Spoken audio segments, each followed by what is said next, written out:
Welcome to another episode of the Investor's Guide to Hard Money Lending here in Memphis, Tennessee, put on by CoreLend Financial. Today we have two agents, husband-wife combo, Loren and Elizabeth Huie with Berkshire Hathaway Taliesyn Realty. So welcome. Thank you so much. We're so happy to be here with you guys. Yes, we're very excited, and thank you for having us on here. Yeah, just thank you for being here. We talked a little bit before we started rolling. This market is really different than it has been in quite some time. Tell us a little bit about your experience with what the market is looking like right now. Yeah, so there's just been a lot of changes, I feel, that a lot of the buyers and sellers kind of need to be re-educated on. There's just a lot of slowing down the selling aspect of it, while buyers are waiting for those interest rates to come on down to get that better rate. So there's just been a big shift, if you will, in a lot of different areas in real estate. So a big part of what we're taking on is just that education of educating our sellers and educating our buyers of really what's going on in the market. And just kind of what to expect when you do list your home. Talk to them about what you were sharing with me the other day about the statistics of why homes are kind of sitting so much longer as far as the number of homes on market versus the number of buyers that we're seeing right now. I forget that exact statistic. Do you remember what it was? It was several thousand more homes on market than there are buyers right now. And so there is so much more inventory for people to choose from and not the same quantity of buyers. Right. Which is why we're just seeing the days on market be so much, longer than they normally are. And so, just trying to really encourage our sellers that, hey, it's going to be a little bit longer than maybe what, we are used to seeing. And that's okay. Don't let that discourage you. It's just what the market is doing in this season. Completely agree. And you talk about so much more inventory. So when you do have to bring something to market, it better be perfect. Right. Exactly. But even in that regard, some of the flips that we've done as of recent, that's true. You expect them to just go like that, and they're not. So that's right. I think a lot of it too has to be the price is right. So when I would price a house to sell it, they teach you go back 3 months at what is sold and And there's still some of that into play. Now, honestly, I'm looking at what is our competition, right? And what do they have? What do we have? And compare the actives on the market, because really that's what buyers have to their disposal. We still need to look at comps as far as appraisal reasons and whatnot, but really when it comes to pricing to sell, we're really looking at what other buyers have available to them, and not even maybe in that neighborhood, but even expanding it out to say, okay, they can go 2 miles this way, 5 miles this way, kind of still be in the same school zones or whatnot and get these different things. So we need to be very aware that maybe our house isn't worth what we initially thought it was. Exactly. Does that make sense? Yes. We have a lot of sellers that still think of it's the COVID years and it's worth, I'm going to get so many offers because my home is the best one out there. Exactly. So, and it's kind of seeing those expectations, but I see it also too on buyers. And this is how we educate some of our borrowers using hard money because they're doing these flips. Sure. And we've started recently, we don't roll in origination fees if they're a first time borrower, but I'll tell them, go and ask for that in closing costs. This is the best buyer's market we've had in years. Yes. So negotiate that down, because you want to make sure that you're setting yourself up to win when you go to put this on the market. Exactly. Yeah, that's exactly what we're seeing and what we've seen with our buyers as far as asking things in concessions. Definitely a buyer's market right now, for sure. 100%. And that's very smart.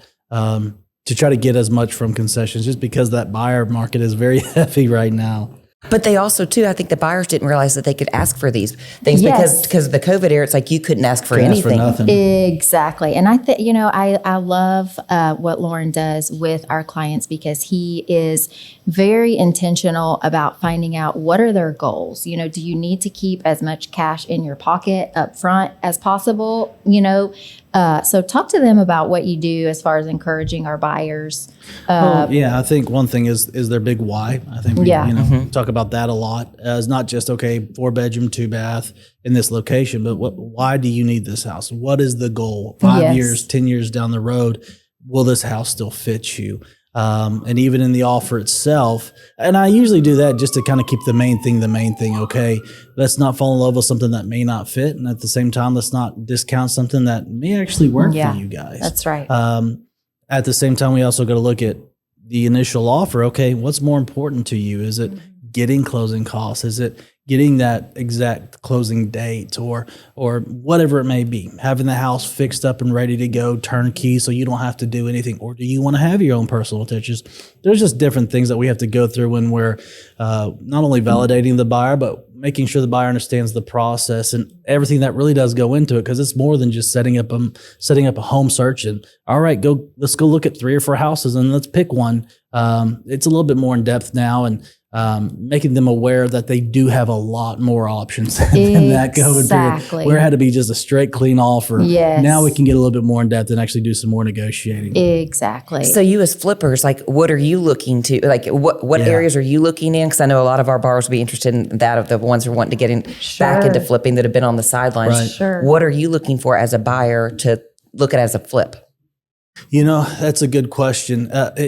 It's been tough because we've had a lot. When I first got into flipping about 7 years ago or so, I found out really fast that everybody thought they knew how to flip a house. So it kind of drove some of the markets to where there was not really much left in those areas. They think it's going to go just like on HGTV, right? Mm-hmm. So we really had to navigate through those. But as of recent, I'm really having to look at days on market in the areas. That means more to me than much of anything else. Okay, if days on market are much higher, it may be an area that was always a good area to flip in, but days on market have just skyrocketed up. Man, right. I want to have to have a lot more for my hard money holdings. Exactly. So really, when I'm looking to flip a house, I'm looking at days on market. Okay, these houses have been flipped, but they've been on market for 150 days, 200 days. I just don't know if I want to invest that in it unless I get the right price. Right. Unless I get that right price. Right. So now, instead of my math, the way that I do it, I pushed everything up about a point or two to allocate for those days on market, to make sure that I'm not sticking to the same algorithm, if you will, that I did previously. So I've actually added about a point or two, depending on the areas, to make sure that I'm still coming in where I need to come financially. Because you talk about those days on market, these hard money loans, they're short term. They're 6, 7, 8 months. Right. So, and you hit that maturity date, and interest goes even.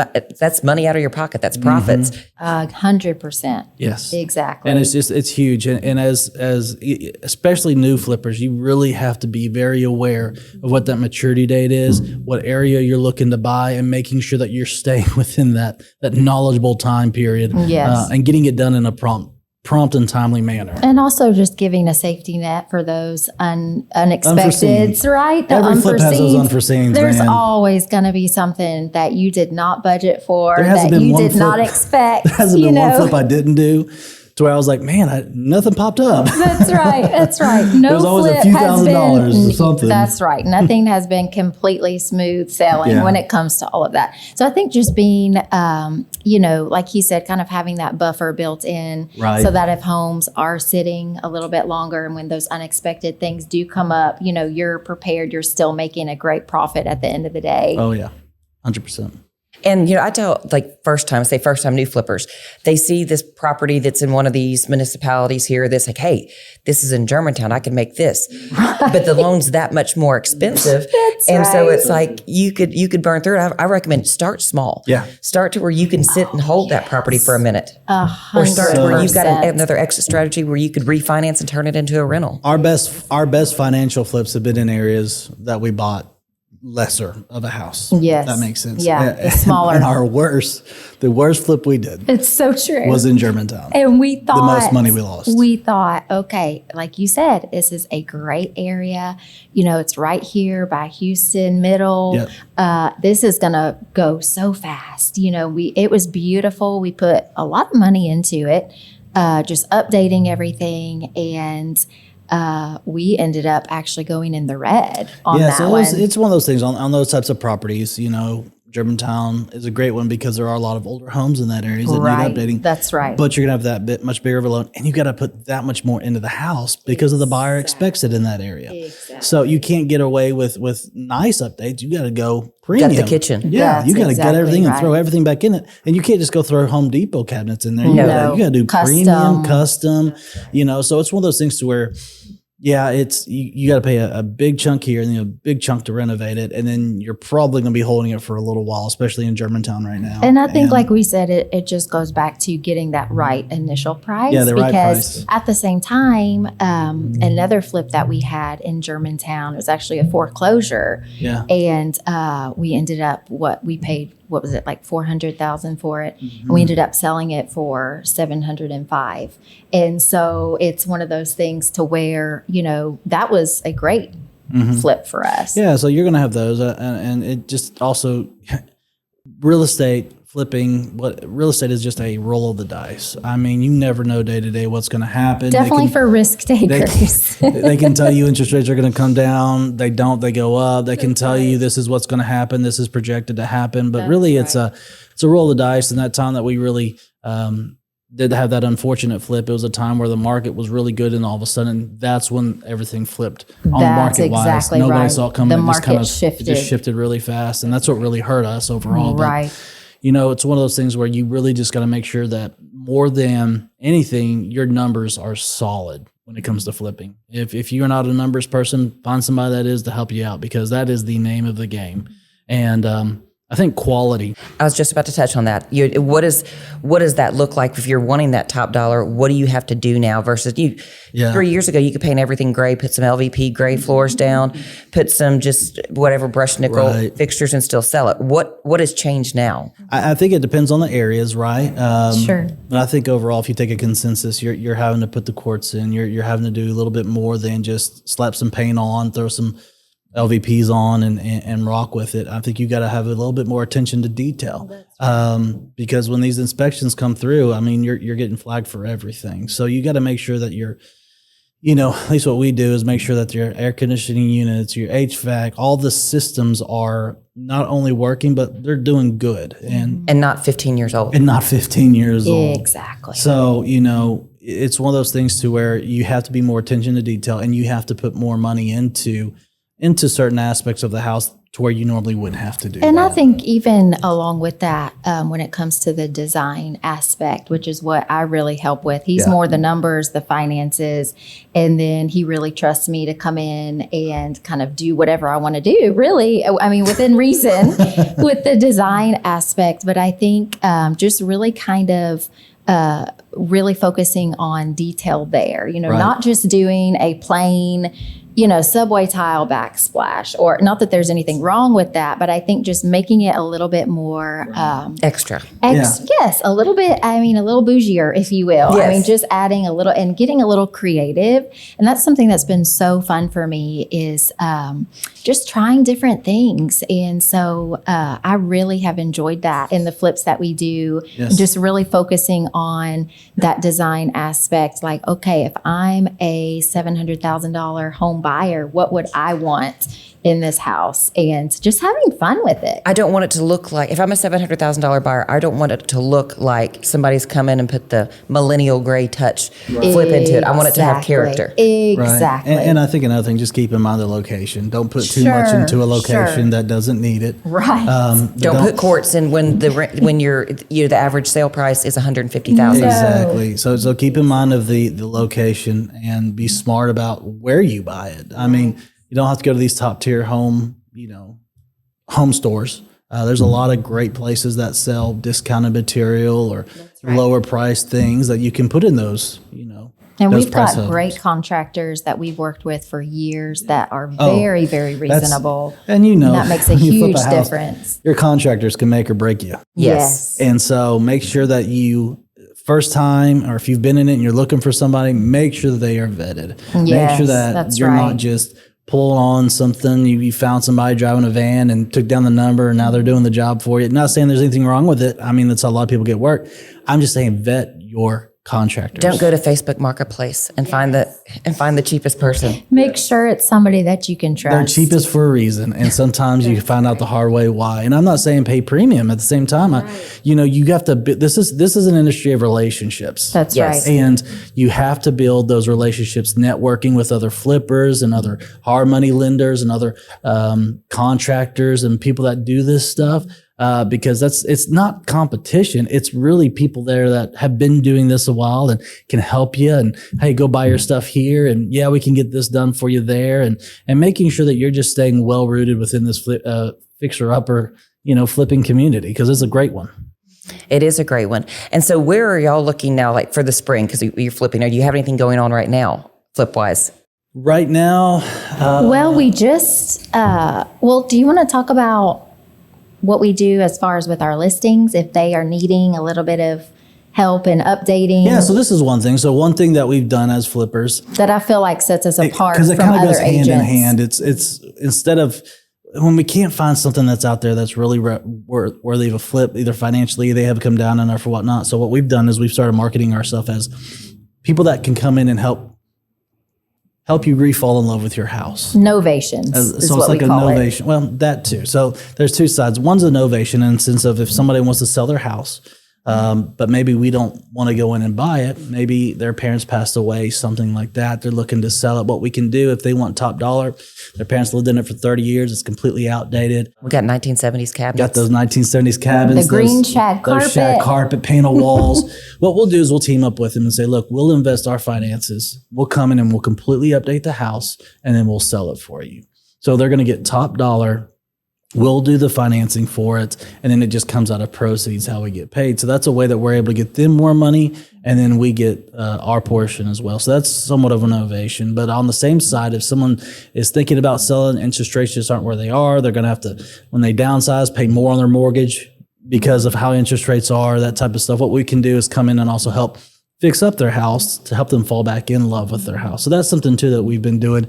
As far as locations that we're looking right now, honestly, I'm looking more towards that first-time home buyer areas. Yes. So we're looking at that price point of Right. 100 to 250,000, 300,000 tops ARV, and making sure that because above that they're just sitting a whole lot longer. So that's really, location. There's some that I'm kind of steering away from just because days on market or are a little longer than I want to, and things like that. But really, those are the locations. If your ARV is 100 to 250, 300,000, that's really where I'm staying focused. And I think too, I would just encourage people to not discount certain areas just because maybe they aren't the best areas. Some of the best flips we've done have actually been in parts of town that, get a bad rep. Yeah, they don't have maybe the best reputation. We did one recently in U of M area, and I didn't realize that was technically considered Orange Mound where we were, but it was a great flip for us, and it sold pretty quickly. We had a lot of interest and a lot of showings on that, and so I did have another flipper ask me, did you not have anybody try to steal your stuff? Like that's a big thing, Yeah, sure. And people see nobody's living there, then they try to go in and opportunistic entrepreneurs. opportunistic. I love that. That's right. So what we did is we put up lights on the front and back, motion lights. So if something caught it, they flashed on. But at the same time, we put sirens, motion sirens. So the motion happened, they got a big siren. And then we put little trackers in our utilities as far as our air conditioning unit and our HVAC, just in case. Nothing happened with them. But just being precautious. Just being precautious. And that was... We haven't had any issues with that type of There's stuff. a lot happening in 38114 and that near the university. Yes. Also a lot happening in that Sherwood Forest in that 38111. Absolutely. That's right. Because we forget, people are still looking in those areas. Like just because maybe that's not where most people would choose to be, there's still people buying in those areas. So I would because you brought up first time home buyers. Right. Those areas are changing because I look back when I started in real estate, Colonial Acres, you could get a 3-2 nice for like $130,000. Sure. You can't get that now. No. So where are they going to go? The 38111s in these other areas that are up and coming again. Exactly. And I do love that aspect because I do feel like there's several areas of our city that are kind of being revitalized. Yeah. And that's one thing I love about what we do is just being able to come in and take some of these old homes that are just ugly in bad shape and just breathing new life But they into got them. that style. They've got that That's charm. right. They have and, that, the history even. And one of our mottos is we love making Memphis more beautiful one home at a time. That's just what it takes is one home at a time. And, we've had the opportunity of updating a home in the Evergreen Historic District and different places like that one took a little longer, but it was so awesome to take the character that the house and the charm that it was built with and almost kind of breathe some new life into it. And touch a little on that at Evergreen because you got a historic district. Yeah. What do you have to, for these flippers, what do they need to take into account when they're renovating in a historic district? That's a great question. Just make sure that you know what the district does require and doesn't allow. Yeah. And you can find those codes online as far as what they do and do not allow. We didn't do much addition to the house as much as just fix the windows Sure. and paint pretty much on the inside and exterior fixes and things like that. But there's a list of what you can and cannot do. And really we just made it pretty again. And Kind of brought it back to what its original look was. And I think too, just being mindful of what needs to be updated and what actually you probably need to leave. Right. When it comes to those old historic homes. Glass doorknobs, leave. That's exactly what I was getting ready to say. That was one of them. They are so beautiful. And I told Loren, I said, we cannot touch these doorknobs. They are absolutely gorgeous, and so there was even like some beautiful crown molding that I think we left. And there was an expense that we didn't plan on taking on, but we thought it was essential was all the hardwood floors throughout had been carpeted over and laminated over and thing after thing. And we just knew to bring it to that beginning of what it looked like from the beginning. We went in and we had to add some flooring here and there, but sanded it all down and restained it all and refinished it all. But just things like that just kind of bring those homes back to life. And I think you touch on hardwood, and I'm big on hardwood. Like I love them. Nail down hardwoods, the original ones. Yes. If you go into one of these historic districts and you put down LVP and you rip up that, you've just devalued that house. Absolutely. It is worth every penny to go to get salvage your hardwood, salvage what you can in those. Yes. Exactly. Because I think people really want, they want that character maintained as much as possible. And so I think just really being mindful of that when you are doing the design. Updated isn't always better. Sometimes we just need to clean up what's already there. And just keep in mind of who the next buyer will probably be in that location. Yes, Like that's the Evergreen right. Historic District, over by the Memphis Zoo area, all that kind of stuff. That's going to be a specific buyer. That's exactly right. It's not going to be the same buyer that's in Germantown or Cordova or Bartlett. So keep in mind that as you do these things, think of the end buyer, not your tastes. And to that point, I especially enjoyed that because I thought, okay, somebody living in Midtown in this area, they're going to be probably a really colorful character. They're probably going to be creative. They're probably going to be a really unique individual. And so I was able to really have some fun with that from the design aspect. I kind of did some more, bolder colors that maybe I wouldn't have chosen otherwise. I remember we did a beautiful like navy blue accent wall in the living room. I did like a navy blue backsplash, and I just really had fun with that because I knew I could in that area. Right. Those are the fun ones to do. And you bring that up thinking about the area. It can't be a cookie cutter of what you flip. That's right. And so looking over some of these, it was years ago with CoreLend when they gave me one on Evergreen, kind of right off Jackson Avenue. Right. And I saw in the scope of work, sprayed ceiling. I'm like, no, you're not spraying a ceiling here. They're like, but there's so much plaster work. I'm like, you can texture it. But you cannot spray it. They're like, well, how? But I'm like, you can take off the mini blinds off that, and it's going to be an end buyer. They can do their own. That's right. Good for you. So it's looking at these properties as not of a cookie cutter, not in one box. They're all going to be different. Right. Exactly. And that's the fun of it, right? Is you don't want to do the same thing in every home. You want to really just be creative and I think have fun with it. And so that's something that I really especially enjoy. And I think there is something to be said if you are a flipper that advertises in a certain area only, maybe there are just a bunch of same house layouts and same builder that came in there at one period. And that's just kind of where you're advertising the moment. Maybe there is hey, this is what we're doing at every house, right? So that's fine at that time, at that point. But when you're expanding out to different areas of Memphis, then, just be aware of where you're at and who the end buyer is going to be, because ultimately that could determine how many days your house does or doesn't sit on market. That's right. Your marketing is huge. And I think really gearing that toward exactly who you need to, it's going to really help. Yes, and you say bring color, have fun with it on some of these. Yeah. There is more inventory. And so they're looking and they're seeing, okay, gray one. Oh, I see pops of color. Are they going to remember that house? Right. Exactly. Makes it more memorable. And another thing that has changed as far as the market kind of shifting is, COVID it's been a long day. You were not having to even think about staging whatsoever. No. It was not even a necessity whatsoever. And then now we're really starting to kind of come back to that, where staging is becoming a lot more helpful in our listings, because it's like they are sitting so long. Anything we can do to help the buyers visualize, what they could do with these certain spaces. So that's been another change that we've kind of seen with the market, is staging kind of coming back into play and, being a thing. And you know this, being an agent, buyers decide whether to go see your house online. Based on pictures and based online. They decide at that moment, maybe they get 3 pictures in, they're like, no, I'm good, right? They don't even take the time to look at everything or the details. They decide right then and there whether your house is going to make the showing list. So what we've decided to do, some areas we're still doing actual furniture for staging, depending on location and price.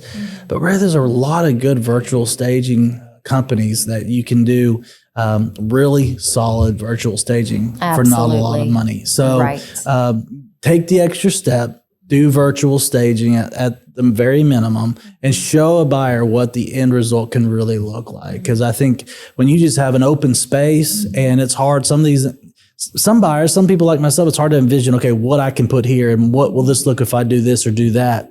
So if you help them visualize, hey, make this your own, you can put this couch here, you can put the bed on this wall, they're more prone to come and visit your house. Mm-hmm. So on this, with your hard money lending, what are your recommendations to these flippers for using hard money?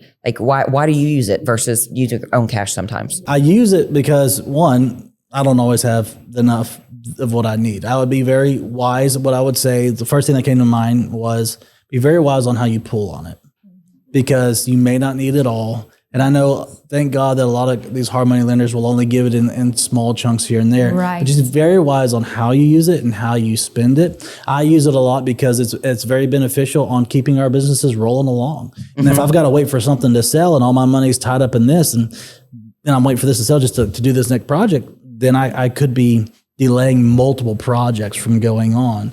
And so hard money lending has really expedited our flipping goals and our next projects and what we're trying to get done. Yeah, it's less of your own cash tied up. Less of my own cash tied up. And we've had some people, not even in the flipping, but in the refinance, of using hard money, because to refinance, you have to wait 6 months for cash, but you only have to wait 90 days. Yeah. For hard money. Exactly. Yeah. It's been, you know more about this side than I do, but right. It's been very helpful just to not have, like you said, our personal money tied up and being able to have multiple projects going on at one time, if need be, has been really, really helpful for us. Very true. So I know y'all brought it up a little bit earlier, kind of like the flip in Germantown that was Redline. We got Halloween coming up. What would you say is one of your biggest horror stories in a flip? Oh, man. What would you say? I guess end result, that one would be the horror story. I would say so too, just because our expectations were so drastically different than what ended up actually happening in reality. The end ARV in that neighborhood was about $830,000. And it shifted when we bought it quickly. And it shifted almost overnight. We were just about to put on market. And I think we're about 3 weeks from it, and it shifted fast. And we couldn't sell it for hardly anything. I think we sold it for $680. I think so too. That's right. But I just had to get rid of it. It's like you're at losing money. Point, pull the tape off. Well, and it was funny too, because what we thought would be such a major selling, benefit as far as helping us sell it faster being near, like I mentioned, Houston Middle School, Right. actually ended up being a huge negative for us. One of the biggest Why was The that? feedback we were getting is people did not want to be close to a school. And so we thought, okay, this is going to go to like a young family. Maybe they're going to love the fact that they're, Kids can just walk to school. And what we actually ended up seeing was a lot of older couples who no longer had kids in the home, and they They're did thinking not. about something for their grandkids and their kids coming over. Exactly. But they didn't want to deal with the traffic and the noise of being that close to a school. So that really surprised me as well. Yeah. I'm trying to think if there was anything. I would just say in that regard, as a flipper, make sure you take everything into account. Right. When you're saying, okay, this will be great for a family, their kids can walk to school, where your buyer pool just went straight. Yeah. It really simplified, right? That's so right. if you're looking at a house in Germantown, look at something that may be close to a school, but maybe not right beside a school, because then you open up your buyer pool more. Right. So in every place that you buy, make sure that your buyer pool isn't like a niche. Just geared toward one one specific, person. yeah. So that was just something I thought of that one. Yeah. I'm just trying to think if there was anything super crazy or unexpected that happened in one of our flips. I'm trying to think of. Well, I do remember one of the contractor we no longer use. Oh, that's a contractor story. The one we are with now and have been with for several years is amazing. But we had one contractor that we had been working with. We had worked with him on a couple different projects. Yeah. And he just ghosted us one day. I mean, he give him a check and he took off.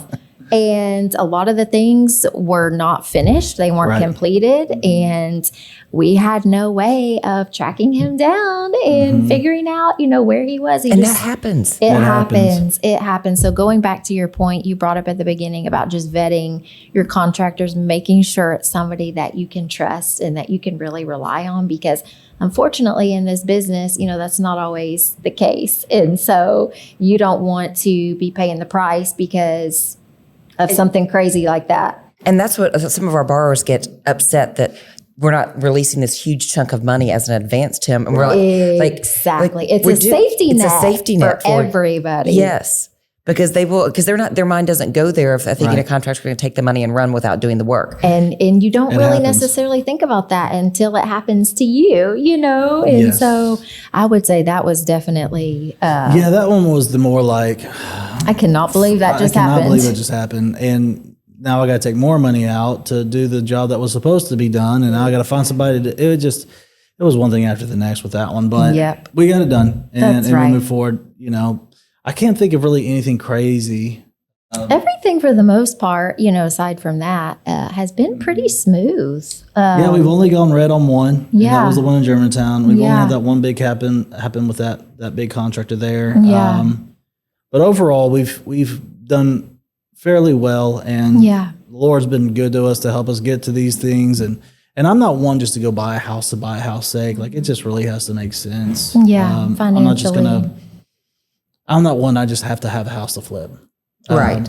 Like, if it makes sense, great. If not, I'll find something else. We're not going to force something to happen. I'm not forcing, a square into a circle. And don't overpay for it. You may love the property, but still. No. Exactly. He had to talk me down because there was one on Peabody Avenue. Oh, Lord. That was just so cool, the house. So amazing. What year was it built? It was was it 1900? I think it was 1901, but it was a beautiful house. It was. Gorgeous house, 5,000 square feet house. Oh, my goodness. And I actually wanted to buy it. It's like you walk back into this time capsule, and it's just beautiful, but it was so all beautiful. going to have to be redone. Oh, it was terrible. Almost to that period, where it was just super nice and elegant with those little updates here. But it was like, is the ceiling about to fall on my head? I don't know if it's even safe to walk in here right now. It was one of those very tempting because the price was almost right. Mm-hmm. The price was almost right, and you're gonna have to put like $200,000 in on that one because there's also a guest house in the back and all this kind of stuff.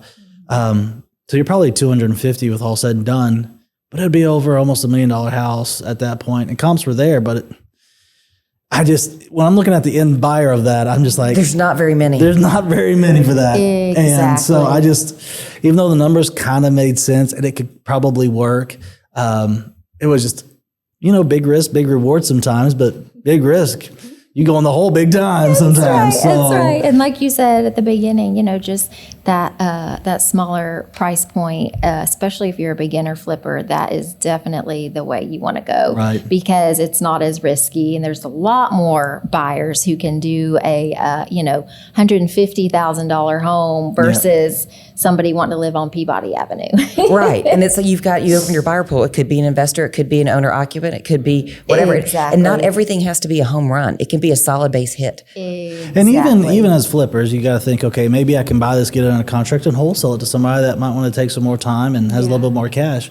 There's a whole wholesale selling of it all too. Wholesale side, wholesale side. Thank you. We've both been working hard today. But one thing that the aspect that we're trying to bring to Berkshire Hathaway agents, Taliesyn Realty, is the aspect of try to be that all-in-one agent. Try to be that forever agent for your sellers, where if they want to sell their house for top dollar, you be the agent that has a connection with the contractor that can get that money they need, so that way they can get top dollar for it. And so that's what me being on board at Berkshire Hathaway Taliesyn Realty, I'm helping our agents look at themselves not just as I'm here to help buy and sell real estate, residential real estate, but think of other ways that we can benefit our client base and just be that forever agent for our clients. Mm-hmm. So we appreciate y'all being on here with us. we have used CoreLend. Mm-hmm. Yes, and we CoreLend have. was phenomenal. We had a great experience. So if anybody's looking for hard money lending, I will shout out CoreLend. Yes. We had a great experience. They did help us out a lot. Absolutely. And so give a shout out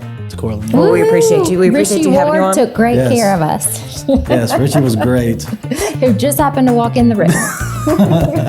Well, thank you all for joining us, and we'll see you next time. Thank you Thank so you. much.